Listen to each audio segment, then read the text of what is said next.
সূরা হুজুরাতের মধ্যে বিসাল ইসিম পড়ার দুইটা নিয়ম হচ্ছে নিম্নরূপ। আপনারা আল কাউলুস সাদীদের মধ্যে সূরা হুজুরাতের মধ্যে এই বিসাল ইসিম পড়েছেন, তাই না? এই বিসাল ইসিম পড়ার কয়টা নিয়ম আছে? দুইটা। সবাই বলেন দুইটা নিয়ম। আজকে আমরা এই জটিল কায়দাটি নিয়ে আমরা এখানে আলোচনা করব ইনশাআল্লাহ। কোন নিয়মে পড়ব? এই জায়গা থেকে মিলিয়ে পড়ার সময় দুইটা নিয়মে পড়তে হয়। এই দুইটা নিয়ম নিয়ে আজকে আমাদের আলোচনা। আসেন আমরা এখানে তেলাওয়াত করতে করতে এসে থামলাম বিসাল ইসিম।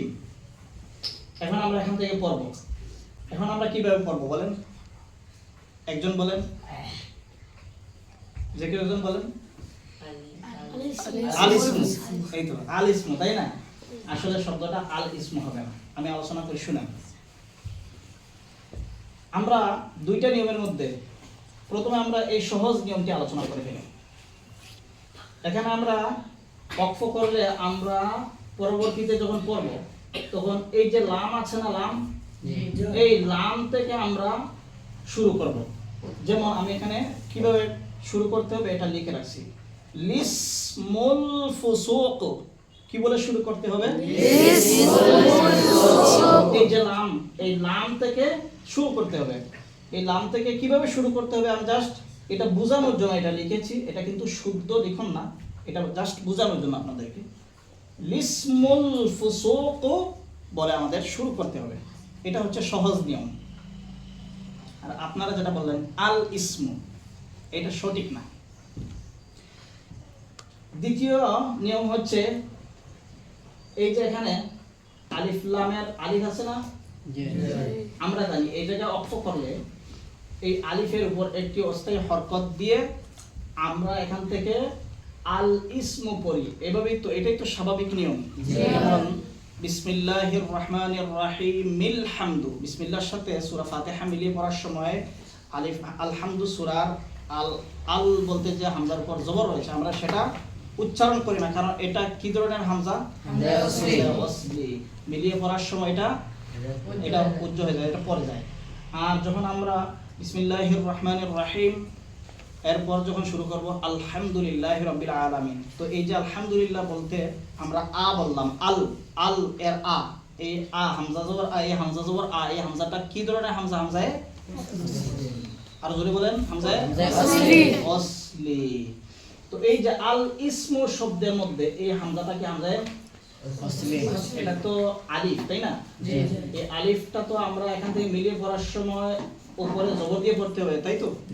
জবর দিয়ে দিলে তো এটা হামজা হয়ে গেল। মানে হামজাটা কি হামজায়ে ওয়াসলি না কাতঈ? হামজায়ে ওয়াসলি। রাবে এবং খামিসের ছাত্র যারা আপনারা উত্তর দিবেন হামজায়ে ওয়াসলি। এবার বলেন হামজায়ে ওয়াসলির পর এই লাম অক্ষর কি আছে? কি আছে? তারপর এই সিনের মধ্যে কি? সাকিন। এবার বলেন দুই সাকিন একত্রিত হলে কি হবে? এবার আপনি হামজা এই আলিফের পর জবর দিয়ে হামজায়ে ওয়াসলি, এটাকে হামজায়ে ওয়াসলি হিসেবে ব্যবহার করে আপনি এবার কিভাবে এখানে মিলিয়ে পড়বেন? মিম এই দুইটা সাকিন হরফকে আপনি কিভাবে একসাথে পড়বেন? এটা পড়া যাবে না। দুই সাকিন একত্রিত হলে এইটাকে শুদ্ধ করার পদ্ধতি হচ্ছে, বা এটাকে তেলাওয়াত করে পড়ে নেওয়ার পদ্ধতি হচ্ছে, আপনি দুটি সাকিনের প্রথম সাকিন হরফের নিচে একটি জের দিয়ে দিতে হবে। কি দিতে হবে? প্রথম সাকিন হরফটা কি? লাম। প্রথম সাকিন হরফটা কি? লাম। তাহলে আমরা দুইটা সাকিন হরফের মধ্যে প্রথম সাকিন হরফের নিচে আমরা একটা জের দিয়ে আমরা মিলিয়ে নেব। তখন উচ্চারণটা কি হবে? আলিসমুল ফুসুক। কি হবে? আলিসমুল ফুসুক। যেমন আমি এখানে লিখে রাখছি তাই একটু বোঝানোর জন্য, আলিসমুল ফুসুক, আলিসমুল ফুসুক। তাহলে এটা কি আল ইসমুল ফুসুক নাকি আলিসমুল ফুসুক? আলিসমুল ফুসুক। তাহলে আপনারা প্রথম বলেছিলেন কি আল ইসমুল ফুসুক। আমি আপনাদেরকে বুঝিয়ে দিলাম যে এখানে আল ইসমুল বললে এই যে হামজাটা হচ্ছে হামজায়ে, এই যে লামটা হচ্ছে আপনার সাকিন, এদিকে সিন হচ্ছে সাকিন। এই যে আপনি ইসমু বললেন, এই ইসিম এর হামজাটা এইটা কি ধরনের হামজা? হামজা অসলি না কেতই? অসলি। আপনারা তাসবিদে পড়ে আসছেন যে কোরআন শরীফে কয়টি শব্দ রয়েছে? 60টি শব্দ রয়েছে, যেখানে আপনার দেখতে কেতইর মতো কিন্তু পড়তে অসলির মতো পড়তে হয়। এই শব্দগুলো কি বলেন একটু রাবে খামিস? ইবনুন, ইবনাতুন, ইমরুন, ইমরাতুন, ইসনানে, ইসনাতান, ইসমুন। ওখানে একটা ইসমুন আছে না নাই?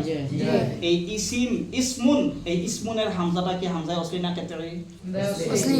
অসলি। তাহলে এখানে ইসমুন এর হামজাটা কি হামজায় অসলি। অসলি।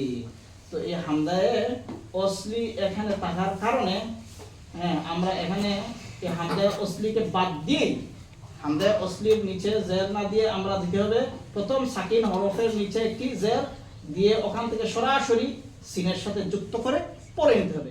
এটা শুদ্ধ উচ্চারণ হচ্ছে আলিসমুল ফুসুক। এটা কি স্মরণ থাকবে? জি। আর তিনবার বলেন, এটা উচ্চারণ কি হবে? আলিসমুল ফুসুক।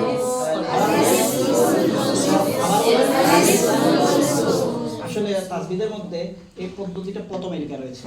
তো প্রথম পদ্ধতি হচ্ছে আলিসমুল ফুসুক, আর দ্বিতীয় পদ্ধতিটা হচ্ছে ইসমুল ফুসুক। স্মরণ থাকবে ইনশাআল্লাহ।